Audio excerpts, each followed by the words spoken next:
कि कुछ काउंटिंग के दौरान कुछ ऐसे ईवीएम मिले जिसमें 99% बैटरी पाई गई खुलने के बाद। अब इतने घंटे काम करने के बाद 99% बैटरी क्यों थी? और जिन बैटरीज में 99% बैटरी पाई गई वहां कांग्रेस की परफॉर्मेंस खराब थी अपेक्षाकृत दूसरी कॉन्स्टिट्यूएंसी, दूसरे ईवीएम के, जहां बैटरी कम थी। 6 ईवीएम ऐसी आई जिनमें बैटरी परसेंटेज 99% शो हुई और जब उनका डाटा निकाला गया वोटिंग का तो उसमें खाली भारतीय जनता पार्टी के कैंडिडेट को 60 से 70% इंक्रीज आ रहा है। नमस्कार साथियों, हरियाणा में चुनाव खत्म हो गया है और जो हरियाणा के रिजल्ट सामने निकल करके आए हैं यकीनन आपको चौंका दिए होंगे। ना सिर्फ हरियाणा के रिजल्ट से आप चौंके हैं बल्कि पूरा देश इस वक्त चौंका हुआ है और हैरान परेशान है कि ये इतना बड़ा उलटफेर आखिर कैसे हो गया। तमाम एग्जिट पोल में दिखाया जा रहा था, उन गोदी मीडिया चैनल्स के एग्जिट पोल में दिखाया जा रहा था कि कांग्रेस जो है वो आसानी से सत्ता पर हासिल होगी। कांग्रेस की सुनामी जमीन पर महसूस कर रहे थे जो वहाँ पर जमीनी पत्रकार गए थे, और गोदी मीडिया का एग्जिट पोल भी ये कह रहा था कि हर हाल में कांग्रेस की सरकार बनने वाली है। लेकिन अचानक ऐसा कल क्या हुआ कि जो कांग्रेस के पक्ष में हवा थी वो अचानक से भारतीय जनता पार्टी के पक्ष में हवा बहने लगी। और जो रिजल्ट सामने आया है उसके मुताबिक भारतीय जनता पार्टी को 48 सीट मिला है और कांग्रेस को 37 सीट मिला है। 10 साल के एंटी इनकम्बेंसी के बाद भी भारतीय जनता पार्टी अपने सीटों में वृद्धि की है। जहां 2019 में भारतीय जनता पार्टी को केवल 40 सीट मिली थी, वो इस बार उन्होंने अपना रिकॉर्ड को तोड़ करके 10 साल के एंटी इनकम्बेंसी के बाद भी वो 48 सीटों पे पहुंच जाती है। तो कहीं ना कहीं आपके मन में ये संशय पैदा हो रही है, क्या इसके पीछे किसी तंत्र का प्रयोग तो नहीं हुआ है? और वो तंत्र क्या हो सकता है, इसके बारे में लोग चर्चा करना शुरू कर दिए हैं। और इस वक्त जब मैं ये वीडियो बना रहा हूँ उस वक्त ट्विटर पे, जिसका नया नाम एक्स है, उस पर ट्रेंड कर रहा है ईवीएम्स इस वक्त सोशल मीडिया पे ट्रेंड कर रहा है और लोग लगातार सवाल उठा रहे हैं कि ईवीएम्स को आखिर भारत में बैन क्यों नहीं कर दिया जाता है। और मजेदार बात आप जानते हैं कि अगर आप ईवीएम के ऊपर सवाल खड़ा करेंगे ना तो ईवीएम को डिफेंड करने के लिए भारतीय जनता पार्टी खड़ी हो जाती है। हालांकि ईवीएम का जवाब जो है वो इलेक्शन कमीशन को देना चाहिए, लेकिन जब भी आप ईवीएम के ऊपर सवाल खड़ा करेंगे तो डिफेंड करने के लिए भारतीय जनता पार्टी आएगा, उनका आईटी सेल का कोई गुर्गा आएगा या फिर आरएसएस के लोग ईवीएम को बचाने के लिए आ जाएंगे। इसी बात से आप समझ लीजिए कि भारतीय जनता पार्टी और उनके समर्थकों को ईवीएम से क्यों प्यार है। जब अमेरिका में ईवीएम से वोट नहीं डाले जाते हैं, दुनिया के जितने बड़े देश है, विकसित देश है, वहां ईवीएम से वोट नहीं डाले जाते हैं, तो भारत में ही इतना क्या जरूरी है जो ईवीएम से ही वोट डाले जाए। तो आप समझ लीजिए कि कहीं ना कहीं कुछ सेटिंग होती है, इसी की वजह से ईवीएम से वोट कराने के लिए इतना जोर दिया जाता है। ईवीएम पे आप सवाल खड़ा करिए, इलेक्शन कमीशन तो जवाब नहीं देगा, लेकिन भारतीय जनता पार्टी जवाब देना शुरू कर देगी, तर्क गणना शुरू कर देगी कि आप हार गए हैं तो आप ईवीएम पे सवाल खड़ा कर रहे हैं। जब जम्मू कश्मीर में आप चुनाव जीतते हैं तब ईवीएम खराब नहीं होता है और हरियाणा में खराब हो जाता है। तो इस तर्क का मैं सीधा सा जवाब देता हूं और आप लोग भी हमेशा दिया करिएगा। आज मैं जवाब दे रहा हूं। आपने कई बार सुना होगा कि कोई व्यक्ति जो है छोटे शहर से निकल करके बड़े शहर दिल्ली, मुंबई, कलकत्ता जैसे शहरों में जब जाता है तो उसकी पैकेटमारी हो जाती है। तो इसी पर मेरा सवाल ये है, क्या दिल्ली, मुंबई और कलकत्ता जाने वाले हर व्यक्ति का पैकेट मारा जाता है या फिर कुछ व्यक्तियों को पॉकेट मार जो होते निशाना बनाते हैं? ठीक उसी तरीके से ईवीएम का भी इस्तेमाल होता है कि कुछ राज्यों में चुनाव विपक्ष को जिता दिया जाए और ज्यादातर राज्यों में खुद जीत लिया जाए। आप सब जानते हैं कि जम्मू कश्मीर के अंदर में, कश्मीर में तो भारतीय जनता पार्टी ने अपना कैंडिडेट ही नहीं खड़ा किया था। वो तो पहले से हार मान के बैठी हुई थी कि उन्हें जम्मू कश्मीर में चुनाव लड़ना ही नहीं है, क्योंकि उनके खिलाफ माहौल था और वो जम्मू कश्मीर को लेकर सीरियस नहीं थे। तो वहां पर ईवीएम में सेटिंग क्यों करेंगे, ये एक तर्क हो सकता है। लेकिन हरियाणा में तो सब कुछ दांव पे लगा हुआ था, तो हरियाणा में क्यों गड़बड़ी नहीं हो सकती है, इस बात को मानने में आखिर सरकार को क्या दिक्कत पेश आ रही है। और खासतौर से इलेक्शन कमीशन जो ईवीएम के ऊपर सवाल खड़ा होता है उस पर क्यों जवाब नहीं देते हैं। जब ईवीएम की गड़बड़ी को लेकर के इलेक्शन कमीशन से सवाल पूछा जाता है कि जिन इलाकों में ईवीएम की गड़बड़ियों की खबरें आती है उसमें यह पूछा जाता है कि जब ईवीएम दिन भर चला है और उसके बाद भी वो 99% बैटरी बता रहा है और साथ ही साथ उसी ईवीएम में भारतीय जनता पार्टी की वोटों की संख्या बहुत ज्यादा है अन्य दूसरे ईवीएम के मुकाबले, इस पर आज तक इलेक्शन कमीशन ने कोई जवाब नहीं दिया है। समस्या ये आ रही है कि पानीपत शहरी कॉन्स्टिट्यूएंसी की काउंटिंग चल रही थी, 2 राउंड बड़े अच्छे तरीके से संपन्न हुए। तीसरे राउंड में 6 ईवीएम ऐसी आई जिनमें बैटरी परसेंटेज 99% शो हुई और जब उनका डाटा निकाला गया वोटिंग का तो उसमें खाली भारतीय जनता पार्टी के कैंडिडेट को 60 से 70% इंक्रीज आ रहा है। बाकी जो नॉर्मल ईवीएम हमारी खुल रही है राउंड में जिसमें एक 70 से 72-78% बैटरी बैलेंस है, वहां पे नॉर्मल काउंटिंग आ रही है। जो डाटा आ रहा है वो एक्चुअल डाटा आ रहा है, जिससे हम सभी जितने भी कैंडिडेट हैं अंदर सबके एजेंट मौजूद है, वो सब संतुष्ट है। बट 99% बैटरी परसेंटेज जिस भी उसमें आ रही है, उसमें खाली एक बीजेपी ही क्यों इंक्रीज कर रही है, वो भी मोर देन 60 और 65%। क्वेश्चन इज दिस, हमने काउंटिंग रुकवा दी है। इलेक्शन ऑब्जर्वर जो हमारे काउंटिंग ऑब्जर्वर है वो रिजॉल्व कर रहे हैं। 6 मशीनें हमने उनके सुपुर्द करवा दी है। काउंटिंग पानीपत शहरी की रोक दी गई है। आप ही कल्पना करिए, ईवीएम जो है एक इलेक्ट्रॉनिक डिवाइस है और आपका मोबाइल भी इलेक्ट्रॉनिक डिवाइस है। अगर आप मोबाइल को अगर केवल 20 मिनट चला दीजिए तो उसका बैटरी अपने आप डाउन हो जाता है, लेकिन ईवीएम में इतनी मजबूत बैटरी लगा दी गई है इलेक्शन कमीशन के द्वारा कि आप उसको दिन भर यूज़ करिए, दिन भर उस पर काउंटिंग होगा, फिर भी बैटरी जो है 99% रहेगा।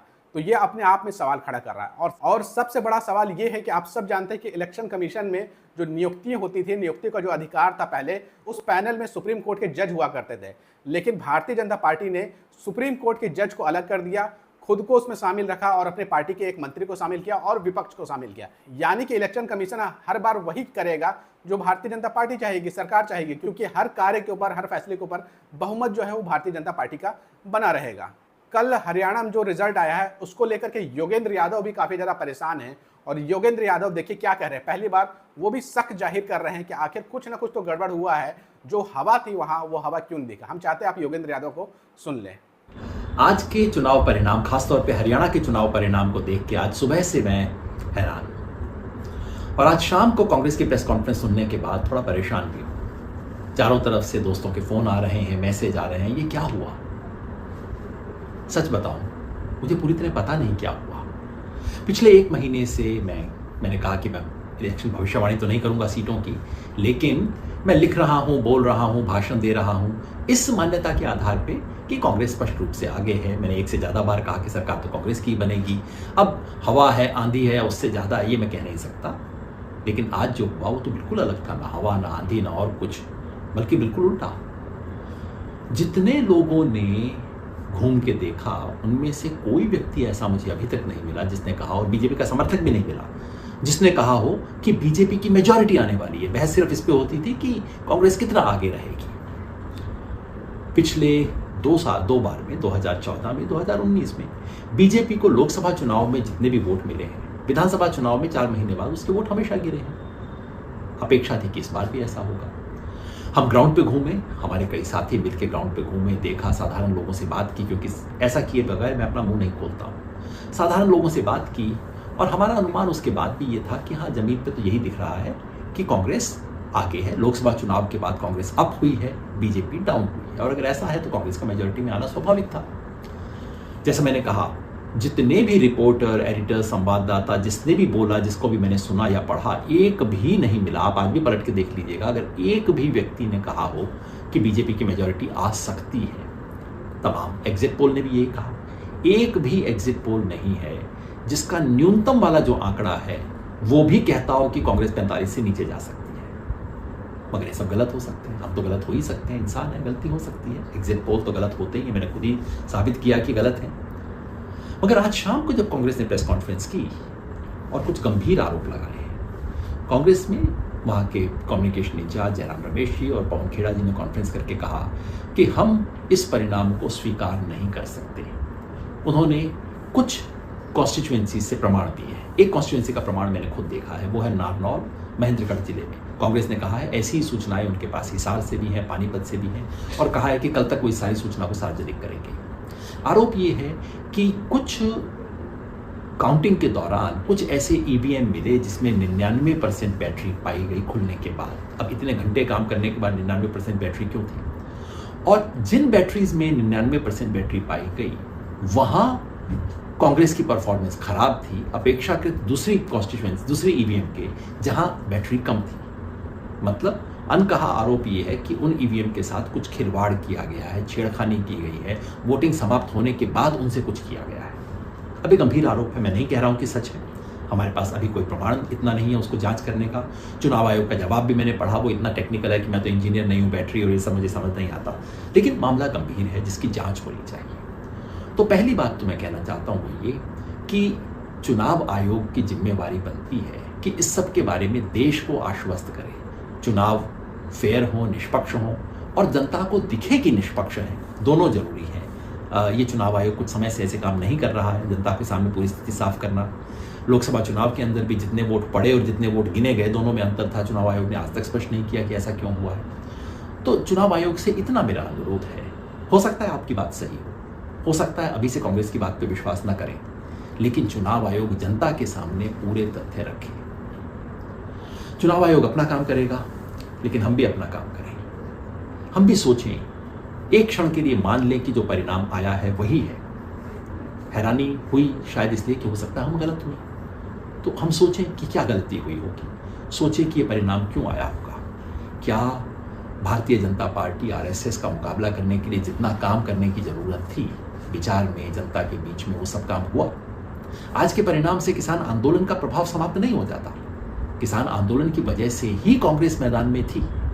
उतने जो परिणाम हुआ उसके कारण ही कांग्रेस, जो कि 30% पीछे थी 2019 में, वो कांग्रेस मैदान में थी। लेकिन जो कुछ दूसरी चीज करनी थी वो क्या हुई? क्या जनता के मन में ये शंका रही कि भाई कांग्रेस आएगी तो इसका मतलब है एक जिले का राज, एक जाति का राज, एक परिवार का राज? क्या इसका समाधान, इस आशंका का निर्मूलन हुआ? क्या चुनाव में उस तरह की चुस्ती हुई जो कि होनी चाहिए थी? कांग्रेस के अलावा जन संगठनों को जितना काम करना चाहिए था, क्या हमने उतना वो काम किया? मतलब कि जो चुनाव आयोग के सवाल हैं वो अपनी जगह हैं, लेकिन आज के इस नतीजे से हमारी चुनौती और गहरी होती है। महाराष्ट्र में चुनाव है, झारखंड में चुनाव है, इन सब चुनाव में पहले से भी ज़्यादा और गंभीरता से काम करने की ज़रूरत है। क्योंकि हरियाणा में चुनाव का जो भी कारण रहा हो, जो भी वजह रही हो, अब उसे बीजेपी को व्हाइट वॉश करने के लिए इस्तेमाल किया जाएगा। ये दिखाया जाएगा कि बीजेपी को कोई धक्का पहुंचा ही नहीं था, ये जो लोकसभा चुनाव में हुआ तो कोई बात ही नहीं थी। अब वापस स्थिति वैसे ही आ गई है और इस सरकार का दमनकारी चरित्र वैसे ही आगे बढ़ेगा। इसलिए अब महाराष्ट्र में और झारखंड में और शिद्दत से काम करने की जरूरत है। लोकतंत्र को बचाने के लिए चुनाव आयोग की जिम्मेवारी है, लेकिन हम सबकी भी जिम्मेवारी है। धन्यवाद। तो आपने योगेंद्र यादव को सुना। लोकसभा में जो इन्होंने प्रेडिक्शन किया था बिल्कुल सही बैठा था, और हरियाणा में भी ये जो प्रेडिक्शन कर रहे थे वो सही बैठता अगर किसी तंत्र का प्रयोग नहीं होता। हरियाणा के रिजल्ट पर बिल्कुल भी यकीन नहीं कर पा रहे योगेंद्र यादव। इस वक्त सोशल मीडिया पर एलन मस्क का एक ट्वीट का खबरें वायरल हो रही है, जो आप अपने स्क्रीन पे देख सकते हैं, जिसमें दुनिया के सबसे अमीर व्यक्ति एलन मस्क सवाल खड़ा कर रहे हैं ईवीएम के ऊपर।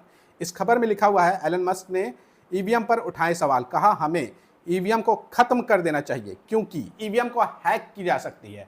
ये बात जो है दुनिया का सबसे अमीर व्यक्ति और ट्विटर का मालिक एलन मस्क कह रहा है कि ईवीएम मशीन को हैक की जा सकती है। और आप सब जानते हैं कि एलन मस्क अमेरिका में रहते हैं और अमेरिका में जो चुनाव है वो ईवीएम से नहीं होता है। हमारे देश में ही इतना क्यों जोर दिया जाता है कि ईवीएम से ही चुनाव हो, बैलेट बॉक्स से चुनाव ना हो। आपको याद होगा चंडीगढ़ का चुनाव, जब बैलेट बॉक्स से चुनाव हुआ, भारतीय जनता पार्टी हार गई, तो किस तरीके से इलेक्शन कमीशन के एक अधिकारियों को बैठा करके फर्जीवाड़ा करने की कोशिश की गई। सुप्रीम कोर्ट ने फटकार लगाया, तब जाकर के वहां पर इंडिया अलायंस यानी कि आम आदमी पार्टी और कांग्रेस का साझा मेयर बन सका। तो क्यों सवाल खड़ा ना हो, जब चंडीगढ़ जैसे छोटे चुनाव में इतनी कोशिश की गई थी, इतना हेरफेर किया गया था एक छोटा सा चंडीगढ़ का चुनाव जीतने के लिए। तो हरियाणा तो एक बहुत बड़ा राज्य है, यहाँ पर क्यों हेरफेर नहीं किया जा सकता है, तंत्रों का इस्तेमाल नहीं किया जा सकता है, यह अपने आप में बड़ा सवाल है।